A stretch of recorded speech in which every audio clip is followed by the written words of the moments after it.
Before this video even begins, I kind of want to explain the title a bit more in detail. The rise and fall of Gryphon doesn't mean that the hero is bad. In fact, Gryphon is standing as one of the most balanced knights in the faction. But a fall is a fall no matter the height. Gryphon on launch was regarded as one of the most and best heroes in the game, bar none. And now he sits with the viable but you need to use your brain category of heroes. Gryphon was released on December 10th, 2020 with the Year of Mayhem. Gryphon was a hero added for complete lore purposes, seeing as the year before, Astria was added with the Year of Tyranny. These 2 years beside each other would have probably the worst lore we have ever received. Don't get me wrong though, the Order of Horkos and the Heroes of Chimera was really cool in concept. You have Astria, who tries to take the mantle of Apollyon, causing chaos and invading Heathmoor, while at the same time looking and sounding like her, carrying her beliefs. And on the other side, you have a beloved story mode hero we haven't seen since the siege that ended Apollyon's life, coming back to see a familiar foe. It honestly makes me kind of think of the Scream movies, how Sidney Prescott had to keep dealing with different ghost faces that acted the same as the last one. But what the lore kind of boiled down to was the Red Rock was bad, and Holden Cross was the janitor of Heathmoor cleaning up the Red Rocks. Honestly, the lore was handled pretty terribly, and it is still being handled pretty terribly. If you want a quick round on the lore, I can give it to you pretty easily. Basically, all the Order of Horkos run in, wreck shit up, someone stands against them, the Order of Horkos run away before they lose, and it's just rinse repeat. But the worst part about all the lore was that For Honor basically scrapped the entire war between them. The Year of Asunder and the Year of Tempest kept the lore going with the two factions, and then Pirates showed up with the Year of the Frozen Shores, and then it was like, alright guys, forget it. Let's throw out the cinematic and replace it with Gryphon asking for Astria to step on him. I know, it sounds crazy, but somewhere in this 1 hour 30-minute video, he does say it. I'm way too lazy to go find it, but it does exist in this video. Oh, the marketing team is running out of ideas. Just kidding. Hate on the lore aside though, Gryphon has some pretty cool facts about him. For example, Gryphon was the first hero to not be a hero class. Let me give you a quick example. For Blackbriar, you had the known Blackbriars like Urzabet and Vortigern, and for Warmongers, you had a whole faction of them with Astria and even the Conquistadors. But for Gryphon, the only known one it really is Holden Cross, because Gryphon wasn't a faction. Gryphon was a name given to Holden Cross from a child he saved, and since he wanted to disassociate himself from his past, he wanted to rebrand. The wiki says that there were the Heralds, were also Gryphons, but at the same time it also says the only recorded Gryphon was Holden Cross, so they really contradict each other. He's also one of the only heroes in the game to have armor sets from different cultures and speak in different languages. There's plenty of really cool tidbits, so if you want to check them out, I'll leave the link in the description for anyone that wants to read it. Let's get into his gameplay, and how was Gryphon's gameplay? Oh man, it was stupid.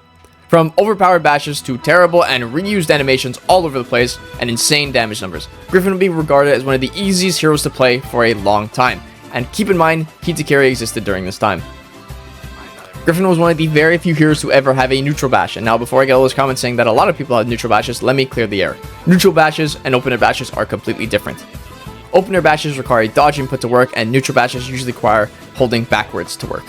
The only ever heroes to have a neutral bash were Gryphon, Tiandi, Gladiator, and Highlander in his offensive stance. In today's game, both Gryphon and Tiandi got theirs removed, Gladiator's has not changed, and Highlander's got better because he can feint it.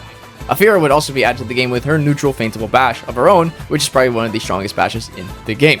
So strong, in fact, it is one of the few bashes that can beat scripts. You know those cheating softwares known to perfectly counter everything?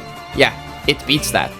His animations were wonky and unfinished at best, where on finisher heavies the hitbox would connect before the weapon animation would even catch up to it, making it look like someone killed you with the force.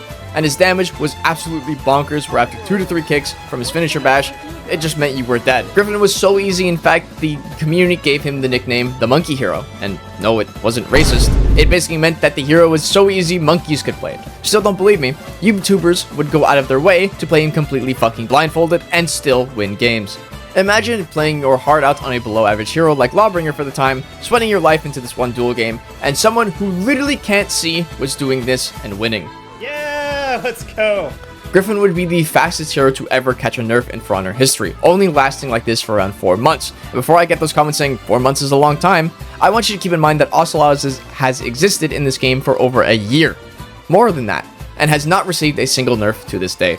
The For Honor devs outly say that they don't have enough accurate data to apply any nerfs to heroes, which I think is total bullshit. But again, 4 months was a long time for literally everyone in the For Honor community to get on the hate train against Gryphon. Gryphon harbored so much hate, even to this day, he still is the #2 most upvoted post on For Honor Rants Reddit, and it's, Jesus Christ. So what was his problems that made him brain dead? Well, let's go down the list, shall we? So we talked about his neutral bash that basically gave himself immense pressure from neutral. His damage was a major key to want to make people hate him, with his kick finisher being a 28 damage bash. Normally anything that high would never come from a bash finisher. This was probably the most annoying thing for me personally because everyone just looked at the damage of his finisher, and always said his neutral bash was never a problem. Let me remind you that the devs themselves came out with a statement saying that the bash was unreactable for the state of casual and high level players. Not to mention that Gryphon was able to chain his attacks on a missed bash, so that meant light and heavy attacks after missing, which also instantly led into his bash if not parried. We also have to talk about the biggest meme Gryphon had, and why people refer to Gryphon mains as monkeys. Anytime a Gryphon will sense any danger, there's only one thing they ever resort to doing, and it's dodge attacking. First of all, the damage on his dodge attack was quite high, being 16 damage. It had immense reach and was a great choice for external hitboxes, and lastly, it was a heavy attack. If you don't remember or did not play For Honor back then, all dodge attacks were not light parry punishes. If a dodge attack required a heavy input, aka Kensei, PK, and Gryphon, they would result in a heavy parry punish, aka only a light attack or a zone attack. So basically, if a Gryphon didn't know what to do, it was missedingly time, as Sean Deliner would say, and even if they got parried, so what? All they had to do was get a slap on the wrist with some light attacks and then win the fight anyway. And if anyone knows me, it would not be enough complaining if I did not talk about his feats. Gryphon's feats were very unique, and almost all of his unique ones led to healing teammates and himself, which I find great. A support hero for Honor is really what we needed, and I welcomed it with open arms. But the problem that this caused was that this was a little too effective. His tier 2 feat was a 20 health heal to help himself and allies around him.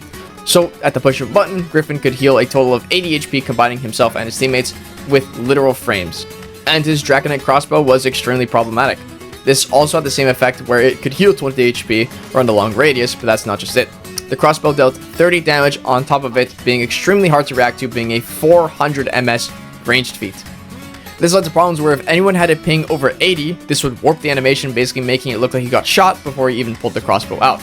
So after the longest 4 months of my life, Gryphon would finally catch its well-deserved nerfs, and these patch notes are longer than my time in bed with women.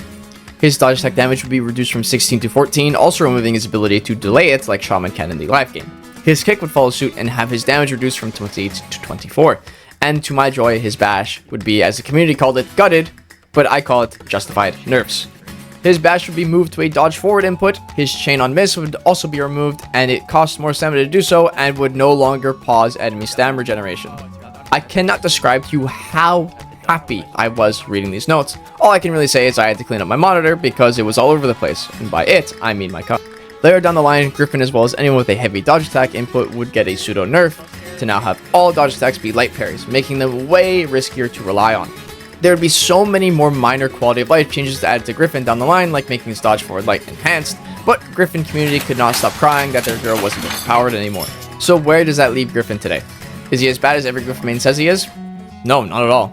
Sure, he's miles below what he used to be, but is that really a bad thing? He would be beside, in my opinion, the most balanced heroes in the game in the casual community besides Centurion and Kensei. Gryphon has a lot of options: opener bash, chain bash ender, undodgeable finisher, hyper armor finisher, chain lights that lead to finishers, but the whole time Gryphon isn't seen as this overpowered hero to most of the community. Well, why is that, you might be asking? He has as much stuff as Ocelotl does, but he's not regarded as strongly. Well, it's kind of simple. While many heroes have these moves in their kit, if Gryphon wants to use these tools, he has to get to his chain enders, and after that, he can't just go back into his offense or chain these moves together. He has to go back to square one and go back to the finishers. And the tools he has aren't as good as other people's. For example, his dodge forward bash can't be chained on miss, allowing himself to be fully guard broken. A lot of bashes today are very finicky when it comes to guard breaks, where honestly a lot of bashes can't be guard broken on miss. Punk's forward dodge, sense kick, and black power bash all completely immune to guard breaks most of the time, requiring very tight windows with very little room for margin. Undodgeables in today's state of the game are almost a necessity, with heroes like Shinobi and Orochi being very meta. So normally you want a reliable undodgeable, but Gryphon's doesn't really track as well as the undodgeable should. Seeing as it's only a light attack, it does not have the reach other undodgeables have in the game. His chain ender bash is also fully punishable by guard break, while normally a lot of chain ender bashes aren't. For example, Valkyrie's sweep cannot be guard broken and must be dodge attacked. The only thing I would say is completely unrivaled in Gryphon's kit is his side heavy finishers. They have great hitboxes, the hyper armor startup is almost instant, and the damage is nothing to scoff at. Pairing this with the winner's advantage, Gryphon's side heavy can hit someone for 36 damage, tearing it with the most damaging heavy in the game with Debushi's Way of the Shark. And I think the biggest problem and strength Gryphon has is his kick in today's game. I know I can speak for every single Gryphon main when I say that his kick is nigh impossible to land at all. Obviously, it's not the move's fault, but the player base's, because they're so traumatized with Gryphon's 20 damage kick, they will automatically dodge any chain ender. People are so scared of the kick, I've gone full games completely avoiding it at all costs because it's just never worth the risk. But at the same time, once you get to that point in the match, People are conditioned because you've never used it. So once in a game, I could definitely throw 3 of them in the row, and the other player will refuse to dodge it because I've conditioned them to never dodge. Another really cool fact about his moveset is that no hero actually has light attacks that have the ability to ledge people. How ledging works is basically boiled down to this.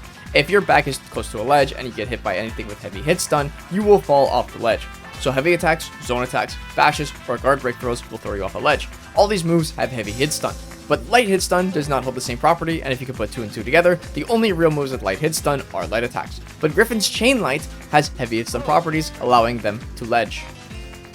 All in all, Griffin is one of these characters I find really fun to play, feeling viable in a lot of instances while having all these tools, yet not feeling like a guilty pleasure hero. Basically, you have a wide arsenal of moves while feeling completely balanced while using them. As always, I hope you guys have a great day, and I love you guys.